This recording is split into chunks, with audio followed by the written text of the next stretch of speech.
Supercell asked me to create 3 decks in exchange of the update video. Here are the summary and the results. This video took me over 50 hours to create. So smash that subscribe button for more Clash Mini content, and I hope you enjoyed this video. Let's go. I decided to start with Queen, since it's my most comfortable playstyle and something I have been using before the update was out. I started off with the basic Electro Wizard meta deck, using Queen, Bowler, Electro Wizard, Archer, Giant Skeleton and Skeleton Guard. But little did I know, this deck was nowhere near as good as it used to be before the balance changes, because nerfing the Electro Wizard changed its viability a lot. That deck used to revolve around the Electro Wizard and getting the most value out of him, but since now he is extremely unusable and bad, I had to change everything. Playing a few matches, I quickly realized that I was more comfortable using Mini P.E.K.K.A. over Skeleton Guard, which was the first deck change among many other changes to come. I immediately hopped into the next matches to test the difference between Mini P.E.K.K.A. and Guard. Later on, Bowler seemed to be useless. I mean, his main role in the previous meta was to stun Electro Wizards, so your Electro Wizard shoots first. But after the latest balance changes, Electro Wizard is nowhere to be found, and Bowler was nerfed. Swapping Bowler not only was a very smart decision on my end, but also picking the Prince instead of him was one of the best decisions I ever made. Because not only Bowler became extremely irrelevant due to the lack of Electro Wizard, but also the Prince was able to both stop Miner and stop enemy princes, providing way more value than Bowler will ever do. So now it is time for us to test Clash Mini's newest and flashiest unit yet, the Prince. Ironically, I kept talking about how bad and irrelevant Electro Wizard is and how no one is using him, yet I was still doing so. Obviously, he doesn't provide as much value as a multi-stunner anymore, and the closest replacement is the Musketeer. She is 3 elixir, can both stun and push back targets. She must be of higher value, and boy was I right about that. Now, being the no-lifer I am, by the time the update arrived I already had every single mini maxed out, so getting Prince and Musketeer to 3 stars was not really that hard for me. But in my opinion, if you don't have Musketeer at 3 stars, she is not worth using because she is really bad without her third ability. Then, this insanely crazy round. This is absurd. What am I even supposed to do to win against Barbarian King on the first round? Wait, maybe? Oh my god, I can't believe this. And while I was still processing that crazy round, another one shortly after, which is at least as crazy if not crazier, just happened. Go, come on. Just 2 shots. Wow. After the most recent buff and the addition of Prince, Barbarian King decks started dominating the meta, and a new kind of Barbarian King deck started appearing, which uses the Battle Healer. After a while, Queen players overall generally started facing issues playing against the newly buffed Barbarian King and Healer combo. So they started to use Ice Wizard to adapt and slow them down to make them less effective. So I thought, why not do the same? And Queen plus Musketeer were enough as ranged damage dealers, and Archer wasn't that necessary, so I switched her up with the Ice Wizard for the extra utility, which was a really cool replacement. Now the Ice Wizard has been doing generally okay. There is a problem about the Prince that I want to talk about, but first, would you take a look at this crazy, insane clip sponsored by the Giant Skeleton? I'm probably losing this. Oh wait, I forgot about this bomb. Guys, use the Giant Skeleton, he's cool. Now back to the Prince problem I wanted to talk about earlier. Previously I added the Prince as my anti-miner option, since the Prince can stop the miner from burrowing underground. Let's say I basically underestimated people, and this doesn't work against anyone with an IQ level above room temperature, because simply everyone will adapt and just protect their miner by placing it behind the tank, so the Prince will hit the tank instead of hitting the miner. I immediately knew I had to change Prince with another miner counter, because this little sneaky guy was in almost every single match I played. Looking at my options, I really didn't have a lot, so I was wondering how would P.E.K.K.A. do at catching miner after he pops up. To my surprise, she was amazing because of her slow speed, high damage and high health. After adding P.E.K.K.A., something unexpected happened with my Musketeer. I usually only give her the 3rd star ability because the other 2 are useless, or so I thought. I gave her the 2nd star ability, the healing one, just for the extra hit speed, but actually turns out it is way more useful than I thought it was. Please take a look. Bro, imagine if she actually ends up clutching the round. Never would I have ever imagined that I would actually win a round someday because of the 2nd star ability of the Musketeer. The next change was crazy, and I don't mean normal crazy. Remarkably, it was the craziest change to ever come yet. Now, I started to win more than before with all the improvements and changes I made so far. But I was still feeling kinda unsure about how my deck is going. I mean, I might be somewhat okay at the game, but I don't think I'm good enough to be one of the top players. At this moment, I'll be totally honest. I started looking at YouTube to see how decent my deck was compared to other decks. And one of my favorite channels to look at was Itsu. Check him out, by the way, great content. I found that deck he was running is quite similar, and that he had Lumberjack instead of Mini P.E.K.K.A. Which makes sense. After all, why should I keep using Mini P.E.K.K.A. when the Lumberjack, who is at the same price and at the same tankiness, but can range up my ranged units to get there super faster, which is crucial for Queen decks. At this point, Lumber Queen has become an extremely reliable strategy, and I decided to join that cult. And it was such a revolutionary change. After the Lumberjack and Mini P.E.K.K.A. switch, time was running tight, and I know I won't have enough time to do another change before the Archer Queen hour was over, and I needed the next few matches to confirm the deck was okay. I was feeling pretty confident about this deck, since it felt like it was built well and it had some synergies. Archer Queen and Musketeer work well together, since the Musketeer pushes stuff away and stuns them, keeping the Queen safe, and the Queen boosts the Musketeer's speed, making her get her super faster. On the other hand, you have the Lumberjack, which is also an amazing synergy with the Queen. Not only he can boost the Queen at the start of the match, but also will end up helping against Miner or Prince. We also have the Giant Skeleton. In my opinion, the Giant Skeleton and Archer Queen are the peanut butter and jelly of Clash Mini. There is no Queen deck that works without the Giant Skeleton, since he is tanky and is a great way to deal with ground units by damaging them and stunning them. The Ice Wizard is the 4th mini in this deck, which is mainly used to bully the battle healer. The amount of slowdown and utility the Ice Wizard provides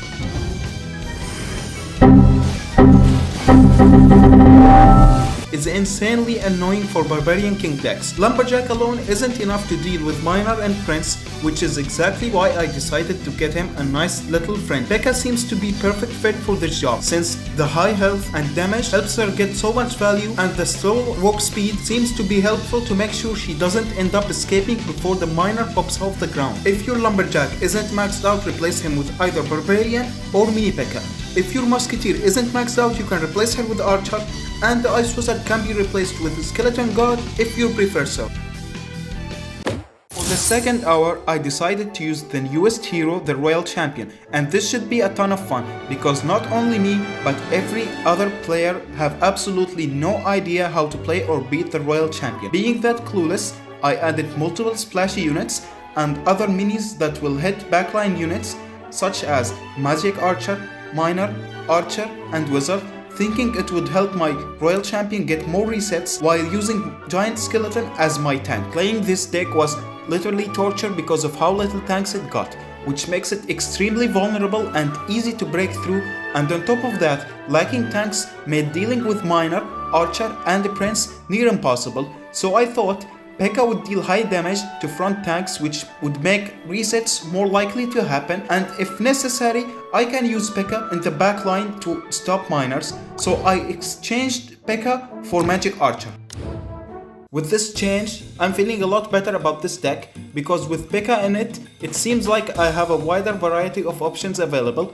However, I was still not completely satisfied with the deck, because it definitely doesn't look perfect in its current state. I played a few more matches while trying my best to understand how the Royal Champion is actually played, and since it's a new hero, I just recently got my hands on it to try it, and I don't understand how the archetype really works. But to know what changes this deck really needs, I have to understand how this archetype really plays. Of course, I'm still not as experienced as I need to be with Royal Champion to tell exactly what minis don't fit right into the deck and what mini this deck is actually lacking and desperately need to have. But I do feel like the giant skeleton is kind of like out of place because like despite it being amazing with Queen, it just doesn't synergize with Royal Champion, which is in my opinion might be because of her medium range. The medium range will allow units to reach the Royal Champion and get a few hits on her before the bomb detonation happens. While for Queen, she is too far, the bomb will detonate and stun the enemies before they can get there. Not to mention, the giant skeleton needs some upgrades to get some okay value. I mean, we all know the giant skeleton is almost useless without the big radius upgrade, and the +2 damage upgrade is really amazing and gets so much value. But the Royal Champion does need some high damaging minis to carry her. Unlike Queen, the Royal Champion doesn't deal enough damage by herself, so the Royal Champion can benefit from using Elixir on other units. That's when I thought about adding the Mega Knight to this deck. Let me tell you why adding the Mega Knight is a good idea and he is a good choice to this deck. Since at 0 stars, the Mega Knight is already tanky and can get enough value with no upgrades, it will leave me the chance to use Elixir on other minis. On top of that, he can work as an alternative unit to defend against archers and miners in case I needed my P.E.K.K.A. to dish out some nice and fast damage on like a shield maiden or something. Now, to be clear with you guys, I'm creating a deck based on what goes well with all the abilities of the hero. So I'm taking all the abilities into account even if I don't have them unlocked. So I need to make sure the deck is utilizing the second and third ability for the Royal Champion even though I don't have them. Now that being said, the Royal Champion's second ability is really unique, and the way it works is if she was the only unit left on the field, she gets a huge movement speed and attack speed increase. I think we all know where this is going, but assuming you don't, let me explain. To get the most value from Royal Champion, we need to make sure she is the last surviving unit, and in my case, the deck has Archer and Wizard. Archer is the one most likely surviving until the end of the round because she just stays all the way back and attack other minis from a very long distance, so that's exactly why I think she needs to go away. Now, don't get me wrong, I'm not saying Archer is a bad unit or anything. Actually, I'm quite sure she's one of the best units, if not the best one in the game. It's just that all I'm saying is she doesn't really synergize with the Royal Champion because it drastically reduces the chance of getting that second ability activated. Now, trying to think of what I should replace Archer with, I thought of the Prince. The Prince can be very useful for pushing back the main tank of the enemy team to make sure the Royal Champion locks into less tank units, hence giving her the chance to get more resets. Also, the Prince is more likely going to die before the Royal Champion, which is why I thought about changing Archer to Prince.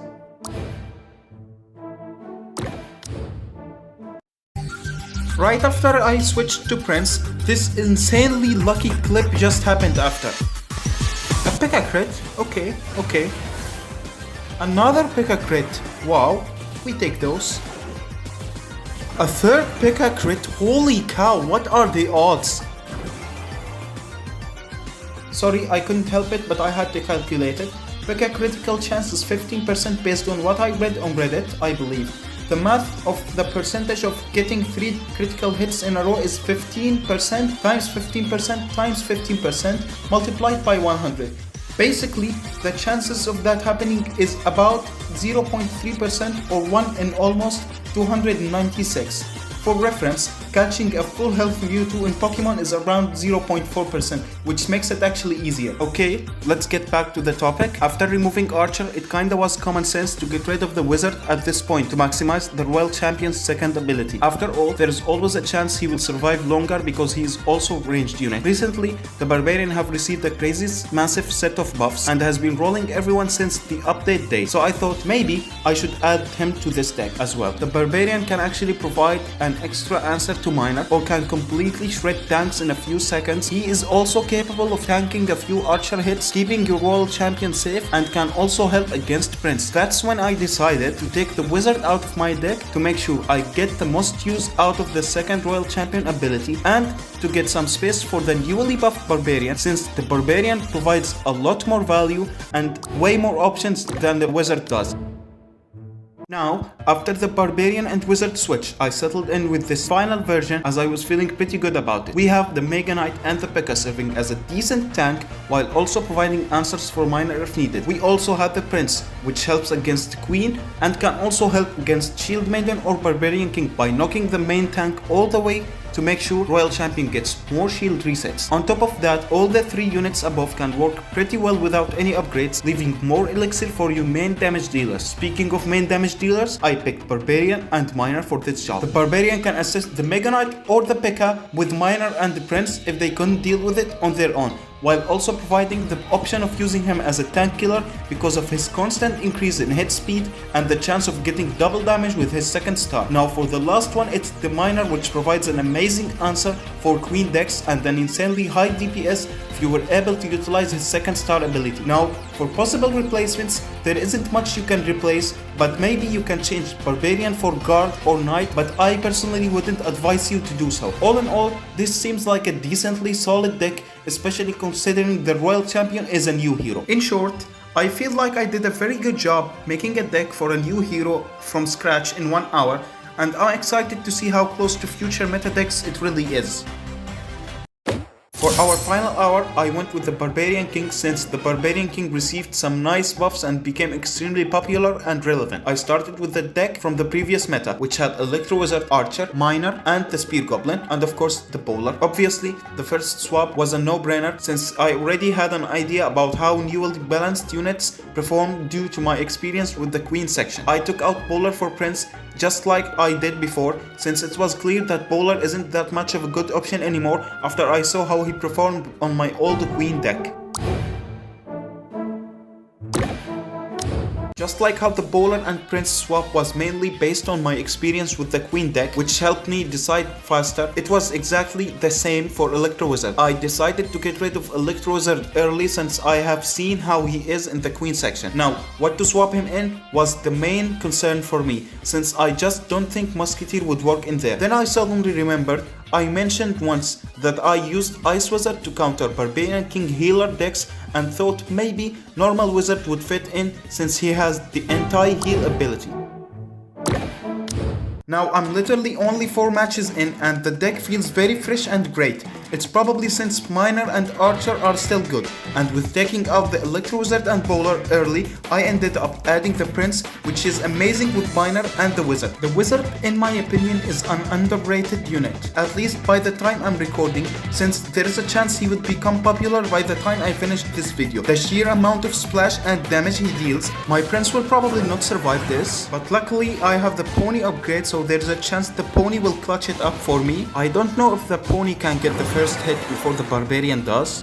Let's go, Pony for the win. Is brutal, and the option to block enemy healing makes him a key unit in some matchup. Now for the third swap, it's another easy one since I already know the Barbarian is an amazing mini. It was all about who to take out, and I settled in with getting rid of the Spear Goblin since I felt like the other 4 units are better. With the Barbarian switch, I felt like the deck was perfect and isn't really missing anything major, and this was way faster than the Royal Champion and Archer. Maybe if the Prince gets a hit, I would have a shot at winning this. Oh my, he didn't. Archer coming in for the clutch. What I meant is Archer, Queen and Royal Champion both took a lot of testing to get near a half a decent deck, but with Barbarian King I was there within like 25 minutes of trying. However, there was still a lot of time left and I decided to start experimenting since maybe I would stumble upon a massive game-changing swap that might make the deck even better. I wanted to try Battle Healer and see what this whole fuss about the Battle Healer and why everyone is complaining about it being OP. Since most Barbarian King players are using the Battle Healer, I will give it a shot. I thought of taking the Wizard away despite him being very good, which is mainly just for experimenting purposes, and if I felt like the Battle Healer and the other options are underwhelming, I would go back to the Wizard. The reason I didn't take other units out was because they are more important than Wizard. Archer and Miner are necessary for Queen, Barbarian is a must to deal with Miners and Prince, and I think the Prince is more important than the Wizard, but he's replaceable with Healer if you prefer to keep your Wizard in your deck. But I prefer to keep the Prince due to his outplay potential, because playing mind games is both skillful and fun. This is when the Battle Healer joined the battle.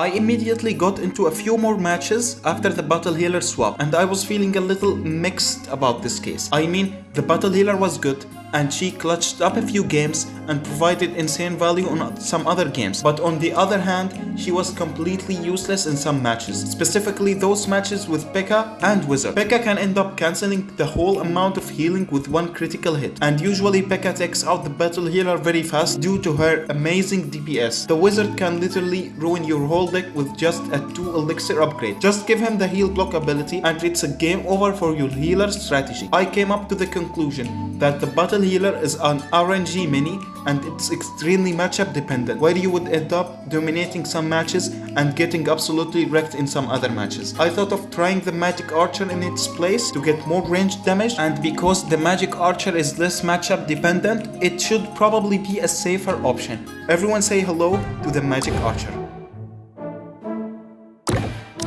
Now, before I start talking about the magic archer, I think it might be worth mentioning that he is a high skill cap mini and requires a lot of skill to use, and this was one of the first time I use him, so maybe that's why he felt pretty underwhelming. When I started playing, I was struggling and I almost lost every match with him and didn't really know how to use him effectively, because using him requires a lot of experience and interaction knowledge alongside massive mind games and predictions. I have seen him get value before and I know he's a good mini, but I don't think he's for everyone, and I'm so sure you won't be able to get value from him if you never used him before. I was just wondering if I should try something else before going back to the Wizard, and I did think of trying Dark Goblin, but I decided not to. Taking the Wizard out was a decision that I kind of regret, since he deals a decent amount of damage and very helpful against Countess and Battle Healer. Not only that, but also the Wizard can stop the heal from the Barbarian King ability. I just ended up deciding to add the Wizard in and keep him because of how much game-changing options he provides, how cheap he is, and most importantly how easier he is to use compared to Magic Archer, so we can make sure the average player can use this deck effectively. Welcome back, Wizard. After adding the Wizard, I decided to use the remaining time to make sure the deck was very good and solid. I do think that's the best I could ever do, since Barbarian King isn't really matching with my playstyle, so I'm happy with the results. Now, let me tell you why did I choose the minis on this deck. The Archer is your main queen counter and is amazing at dealing with backline minis and can assist the Miner pretty well. The Miner is your high risk, high reward tool against Archer queen players, and he can also be helpful by taking out Archers when playing against Barbarian King or Shield Maiden players. The Barbarian is your main source of frontline damage and your tank killer, but he can also be used to catch miners if necessary. The Wizard is your crowd control mini, providing insane splash damage, or he can also be your anti-healing answer. The Prince is your Joker card and your key to the gates of outplaying your opponent. He requires good reading and protection, and you can choose to push their main tank to the back and leave them defenseless, or miss on purpose and start targeting their backline damage dealers. Now for replacements, I think you can replace the Wizard with Magic Archer if you are a competitive or a serious player. You can also replace Wizard with a Dark Goblin if you love clutchy games. The Healer can replace Prince only if you don't mind playing glorified rock paper scissors instead of playing Clash Mini. Barbarian can be replaced with Knight or Guard if you would like to play more defensively, because they are usually a better option against Archer Queen decks. All in all, a decent solid deck and an amazing experience. Really had so much fun making those 3 decks. Very glad I gave up 3 hours to Vlad since he made good use of them. If you are still watching, that means you enjoyed the video or you skipped to the end of the video. If you enjoyed this video, I'd appreciate if you smashed that subscribe button for more Clash Mini content. I know I haven't uploaded in a while. This video was a different experience and making it took a lot of my time. I'm planning on uploading more frequently, hopefully, about the next update, which I think should be coming soon. Since I'm done with this long project, thank you for watching and I'll see you in the next video.